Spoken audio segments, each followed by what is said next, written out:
Hello friends, welcome to mid wicket masala. Chennai super Kings versus Sunrisers Hyderabad. இன்னைக்கு நடக்க போகிற RCB versus Kings 11 Punjab. ரெண்டு மேட்சை பற்றியும் கொஞ்சம் குயிக்காக பேசலாம். First Chennai super Kings versus Sunrisers Hyderabad. 10 IPL, 10 play off. அது எப்படி உங்கள் டீம் மட்டும், சென்னை சூப்பர் கிங்ஸ் மட்டும் பிளே ஆஃப்ஸ்க்கு வருஷம் குவாலிஃபை ஆகுது? டோர்னமெண்ட் ஆரம்பிக்கிறதுக்கு முன்னாடியே எல்லார் மனசுலையும் 4 டீமில் ஒரு டீம் சென்னை சூப்பர் கிங்ஸ் தான்ப்பா பிளே ஆஃப்ஸ்க்கு அப்படிங்கிற மாதிரி எப்படி எல்லாரும் நினைக்கிறாங்க? அதுக்கு என்ன பண்ணுறீங்க அப்படின்னு தோனியை பார்த்து கேட்குறப்ப தோனி பதில் சொல்கிறாரு, அதை நான் சொல்லிட்டேன்னா என்னை ஆக்ஷனில் யாரும் எடுக்க மாட்டாங்க அப்படின்னு ஒரு நக்கில் அவர் பதில் சொல்கிறாரு. அதுக்கப்புறம் இன்னைக்கு மேட்ச் நடக்கிறதுக்கு அன்றைக்கி காலையில், அதாவது சென்னை சூப்பர் கிங்ஸ் ஹைதராபாத் காலையில் மைக்கேல் ஸ்லைட்டர் வந்து தோனிகிட்ட கேட்குறாரு, வாட்ஸனை என்ன பண்ண போகிறீங்க, ஒரு பிரேக் கொடுக்க போகிறீங்களா அப்படின்னு கேட்குறாரு. அதெல்லாம் ஒன்றும் இல்லை, he just 1 match away from scoring a big score அப்படின்னு சொல்லி முடிக்கிறாரு. காலையில் மேட்ச் நடக்க முன்னாடி சாயங்காலம் வாட்ஸன் 96 ரன் அடிக்கிறாரு, மேட்ச் ஜெயிச்சு கொடுக்குறாரு. வாட்ஸன் முடிஞ்சவொன்னு அதே மாதிரி சொல்கிறாரு, வாட்ஸன் இது எப்படி இவ்வளோ நல்லா விளாண்டிங்க அப்படின்னு வாட்ஸன்கிட்ட கேட்குறப்ப வாட்ஸன் சொல்கிறாரு, இதுக்கு முன்னாடி நான் பல ஃப்ரான்ச்சைஸ் விளாண்டுருக்கேன். எல்லா ஃப்ரான்ச்சைஸ்லையும் 2 மேட்ச் 3 மேட்ச் சரியாக நான் விளாட்லன்னா உடனே ட்ராப் பண்ணிவிடுவாங்க. பட் ஸ்டீஃபன் ஃப்ளெமிங்கும் மகேந்திர சிங் தோனி என் மேலே அவ்வளோ நம்பிக்கை வச்சுருந்தாங்க. கண்டிப்பாக ஒரு மேட்சாவது ஜெயிச்சு கொடுப்பேன் அப்படிங்கிற நம்பிக்கையில் வச்சுருந்தாங்க. அந்த நம்பிக்கையை காப்பாற்றுற மாதிரி இன்றைக்கி நான் விளாண்டுட்டேன் முக்கியமான மேட்ச் அப்படின்னாரு. ஸோ இந்த 3 ஸ்டேட்மெண்ட்டே எடுத்து பார்த்தீங்கன்னா இதுதான் சிஎஸ்கேவோட வெற்றி காரணம். இது நான் பல தடவை சொல்லியிருக்கேன் இதுக்கு முன்னாடி இந்த வீடியோலேயே. ஒருத்தர் கேப்டன் மேலே பிளேயர்ஸ்குள்ள கான்ஃபிடென்ஸ், பிளேயர்ஸ் மேலே கேப்டனுக்குள்ள கான்ஃபிடென்ஸ். நான் சிஎஸ்கே ஆக்ஷன்லேருந்தே அவங்க எடுக்கிற பிளேயர்ஸ் வேணும்னா கெயில் வேணும், ஏபி டிவிலியர்ஸ் வேணும், மலிங்கா வேணும், பும்ரா வேணும், கிறிஸ் கேல் வேணும், அந்த மாதிரி போகிறதே கிடையாது. நம்ம டீமுக்கு என்ன வேணும், சென்னையில் விளாட்றதுக்கு பிச்சுக்கு என்ன வேணும், என்ன மாதிரி ஆளுங்க வேணும், இந்த ரோல் வேணும், எனக்கு ஒரு ஃபாஸ்ட் பவுலர் வேணும் அப்படின்னு தான் பார்ப்பாங்களே தவிர எனக்கு ட்ரெண்ட் போல்ட் வேணும் அப்படின்னு எடுத்து டெல்லி கேபிட்டல்ஸ் மாதிரி பெஞ்சில் உட்கார வைக்க மாட்டாங்க. எனக்கு நல்ல ஒரு ஹிட்டர் வேணும் அப்படின்னு பார்க்க மாட்டாங்க. ஓப்பனிங் பேட்ஸ்மேன் வேணும் அப்படிங்கிற மாதிரி பார்க்குறாங்க. அதனால தான் இவ்வளோ கோஹசிவாக ஒரு டீமாக எந்த ஒரு பெரிய பிளேயரும் இல்லாமல், எந்த ஒரு பெரிய ஹிட்டரும் இல்லாமல், யாருமே பெருசாக ஃபார்மில் இல்லாமல் இருந்தாலும் ஃபஸ்ட்டு பிளே ஆஃப் குவாலிஃபை ஆகிறாங்க. இது ஒன்றும் சாதாரண விஷயம் இல்லை. இது பெரிய, எனக்கு தெரிஞ்சு இன்னும் ஒரு 4-5 வருஷம் கழிச்சு இது ஒரு பெரிய கேஸ் ஸ்டடியாகவே பெரிய காலேஜ்லலாம் படிப்பாங்கன்னு நினைக்கிறேன். எப்படி ஒரு டீமு பெரிய ஒரு சூப்பர் ஸ்டார்ஸ் இல்லாமல் ரிட்டையர்டான பிளேயர்ஸ், 30 வயசுக்கு முன்னாடி ஒரு பிளேயர்ஸை வச்சு வருஷம் பிளே ஆஃப் குவாலிஃபை ஆகுது அப்படிங்கிறது ஒரு பெரிய ஒரு கேஸ் ஸ்டடியாக நிறைய பேருக்கு யூஸ் ஆகலாம். நிறைய பிஸ்னஸ் மாடல் கூட யூஸ் ஆகலாம், எப்படி இவ்வளோ சக்ஸஸ்ஃபுல்லாக இருக்காங்க அப்படிங்கிறது. ஸோ டெஃபினட்டாக சிஎஸ்கே பிளே ஆஃப்ஸ் போயிட்டாங்க. டாப் 2ல் வரணும்னா இன்னொரு 1 இல்லை 2 ஜெயிச்சாங்கன்னா கன்ஃபார்ம் ஆகிடுவாங்க. பட் ஹோமில் நடக்கிறதுனால ஒன்றும் பிரச்சனை இருக்காது. டெஃபினட்டாக டாப் 2ல் முடிச்சிருவாங்கிற நம்பிக்கை இருக்குது. இப்போ மேட்சை பற்றி பேசலாம். சென்னை 9வது முறையாக டாஸ் ஜெயிச்சு இன்றைக்கி எஸ்ஆர்ஹெச்சை பேட் பிடிக்க சொல்லிச்சு. எஸ்ஆர்ஹெச் ஆரம்பத்துலேருந்து பார்த்தீங்கன்னா பேஸ்டோ இன்றைக்கி கடைசி மேட்ச்சில் நல்லா விளாடுவோம் போது 0ல் அவுட் ஆகிட்டு போயிட்டார். அது காரணம், அதுக்கு முந்தின ball wide, clean wide, umpire ஏன் கொடுக்கலன்னு தெரில. அடுத்த பாலே அவுட் ஆகிட்டு போயிட்டார். அந்த கடுப்பில் அதை போகிறப்ப கூட அம்பையரே யாரையும் திட்டிட்டு போனார். ஸோ அவுட் ஆகிட்டார். வாட்ஸன், மணிஷ் பாண்டேவை நம்பர் 3 இறக்கி விட்டுருந்தாங்க. ரொம்ப பிரமாதமாக விளாண்டார்.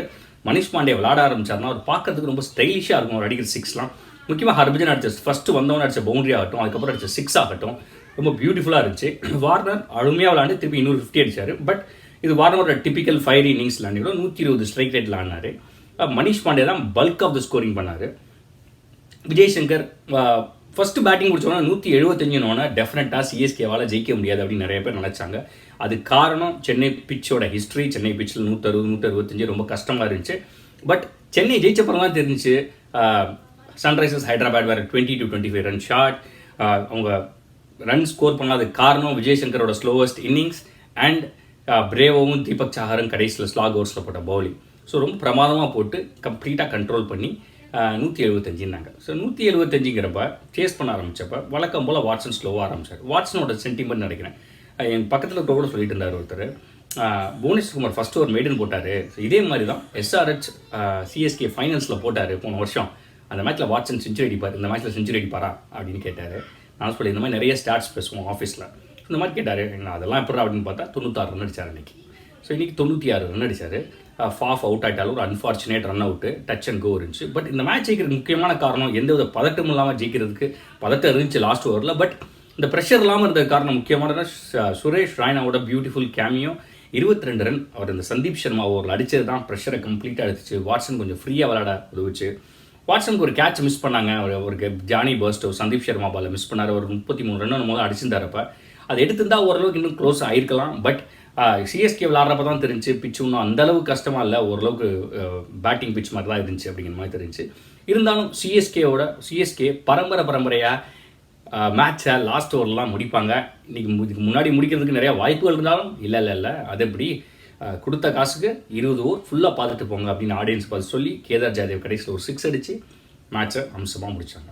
ஸோ இந்த மேட்ச் ஓவராலாக பார்த்தீங்கன்னா நேற்று ப்ரிவியூ வீடியோ போடுறப்ப நான் சொல்லியிருந்தேன், சிஎஸ்கேல கான்ட்ரிபியூட் பண்ணாத யாருன்னு போட்டால் முக்கியமாக ஷேன் வாட்சன், கேதார் ஜாதவ், சுரேஷ் ரெய்னா 3 பேரையும் சொல்லியிருந்தேன். இன்றைக்கி பார்த்தீங்கன்னா சொல்கிறதுக்கு அந்த ஆளே கிடையாது.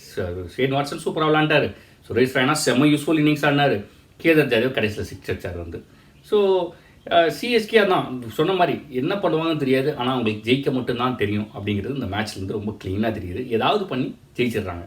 So they are into the playoffs. டெஃபினட்டாக அடுத்து ஏதாவது 2 மேட்ச் ஜெயிச்சு டாப் 2ல் போயிடுவாங்க. இன்னைக்கு பவுலிங் கூட எல்லாருமே சூப்பராக போட்டாங்க. யாருமே ரொம்ப ரன் கொடுக்கல, யாருமே கம்மியாக ரன் கொடுக்கல. முக்கியமாக ஹர்பஜன் ஆகட்டும், தாஹீர் ஆகட்டும், ஜடேஜாவாகட்டும் எல்லாருமே ஒரே மாதிரி ரன் கொடுத்துருந்தாங்க. ஓரளவுக்கு கன்சிஸ்டண்ட்டாக பவுலிங் போட்டாங்க.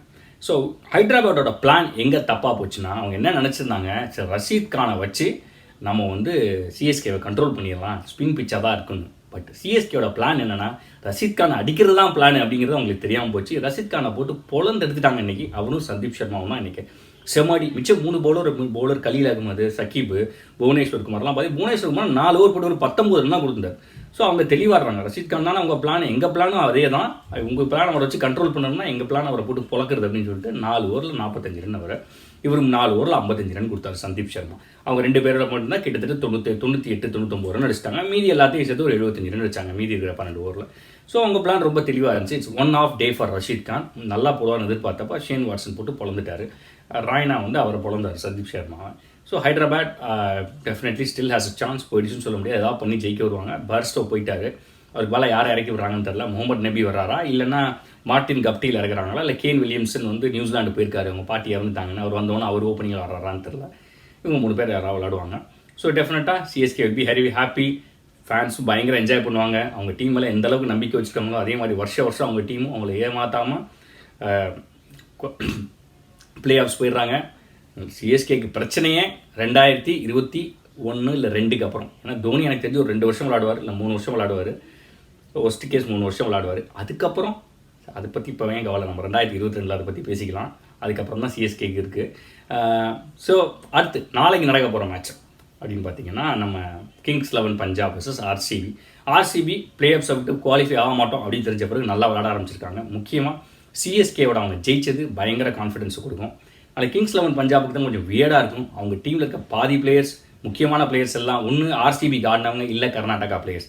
கிறிஸ் கேல் ஆகட்டும், ராகுல் ஆகட்டும், 2 பேரும் ஆர்சிபிக்கும் ஆடிருக்காங்க. ராகுல்லாம் கர்நாடகா. இது இல்லாமல் மாயங்க் அகர்வால், சர்ஃப்ராஸ் கான் ஆர்சிபிக்கு ஆடிருக்காரு. மாயங்க் அகர்வால் கர்நாடகா, கருண் நாயர் கர்நாடகா. செம்மையாக இருக்க போகுது அந்த டீமு. நாளைக்கு என்ன பண்ண போகிறாங்க, கிங்ஸ் 11 பஞ்சாப் பொறுத்த வரைக்கும் 2 பேர் தான் அவங்க டீமில். ஒன்று கிறிஸ் கேல், ராகுல். நாளைக்கு டீல் ஸ்டீன் அருமையாக போட்டு பவுலிங் போட்டு ஆரம்பத்தில் இவங்க 2 பேரையும் காலி பண்ணிட்டாருன்னா ஆர்சிபி ஜெயிக்கிறதுக்கு நிறைய வாய்ப்புகள் இருக்குது. அதே மாதிரி ஆர்சிபி நாளைக்கு டெஃபினட்டாக மொயின் அலி முன்னாடி வருவார்னு நினைக்கிறேன். போன மேட்ச் அவருக்கு சரியான வாய்ப்பு கொடுக்கல. இது அவரும் ஊருக்கு போகிறார் நாளையோட. ஸோ டெஃபினட்டாக நாளைக்கு முன்னாடி வந்து அடிப்பார் அப்படிங்கிற நம்பிக்கை எனக்கு இருக்குது. விராட் கோலி அவர் முன்னாடி இறக்கி விடுவார் அப்படின்னு நான் நம்புகிறேன்.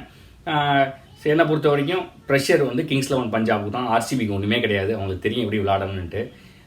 டாஸ் ஜெயிச்சு எனக்கு தெரிஞ்சு சேஸ் பண்ண தான் ட்ரை பண்ணுவாங்க அப்படின்னு நினைக்கிறேன். ஆர்சிபி டாஸ் ஜெயிச்சாங்கன்னா ஃபர்ஸ்ட் பேட்டிங் பிடிக்க மாட்டாங்கன்ட்டு. ஆர்சிபி சைடில் அதே பவுலிங் பிரச்சனைகள் இருக்குது. டேல் ஸ்டீன் வந்த பிறகு கொஞ்சம் பெட்டராக இருந்தாலும் இன்னும் பவுலிங் பிரச்சனைகள் உங்களுக்கு இருக்குது. பட் கிங்ஸ் 11 பஞ்சாபை பொறுத்த வரைக்கும் நிறைய ஹிட்டர்ஸ் இல்லாதனால, அந்த ஓப்பனிங்கை விட்டு அதுக்கப்புறம் பெருசாக ஹிட்டர்ஸ் இல்லாதனால ஓரளவுக்கு தப்பிப்பாங்க அப்படின்னு நினைக்கிறேன். பார்க்கலாம் என்ன நடக்குதுன்னு. அதே மாதிரி ஆர்சிபி சைடில் நாளைக்கு 3 ஸ்பின்னர் விளாடுவாங்க, வாய்ப்பு இருக்குது. அஸ்வின், முருகன் அண்ட் முஜீப். அது காரணம் என்னென்னா ஏபிடி வில்லியர்ஸை கொஞ்சம் அட்டாக் பண்ணுவாங்க. அவர் கொஞ்சம் லெக் ஸ்பின்னில் கொஞ்சம் ஒரு மாதிரி ஆடுவார், அதனால் ஒரு அட்டாக் பண்ண வாய்ப்பு இருக்குது அவரை லெக் ஸ்பின்னர்ஸை வச்சு. மிச்சப்படி கடைசியாக 2 தடவை 2 டீம் 3 தடவை 3 தடவையும் ஆர்சிபி தான் ஜெயிச்சிருக்கு. 4வது தடவை நாளைக்கு ஜெயிக்குமா அப்படின்னு எனக்கு தெரில. பட் ஆர்சிபி இருக்கிற கான்ஃபிடென்ஸை பார்த்தா அவங்க ஜெயிக்கிறதுக்கு நிறையா வாய்ப்புகள் இருக்குது. பட் நாளைக்கு ராகுலோ கெயிலோ நின்றுட்டாங்கன்னா அவங்க 2 பேருக்குமே எனக்கு கிரவுண்டு தெரியும். அப்போ மேட்ச் கிங்ஸ் 11 பஞ்சாப் பக்கம் ஸ்விங் ஆகலாம். ஸோ என்ன நடக்குது அப்படின்னு நாளைக்கு மேட்ச் முடிஞ்சால் மறுபடியும் பேசலாம். இந்த வீடியோ உங்களுக்கு பிடிச்சிருந்துச்சுன்னா லைக் பண்ணுங்கள், ஷேர் பண்ணுங்கள், கமெண்ட் பண்ணுங்கள். தேங்க்யூ.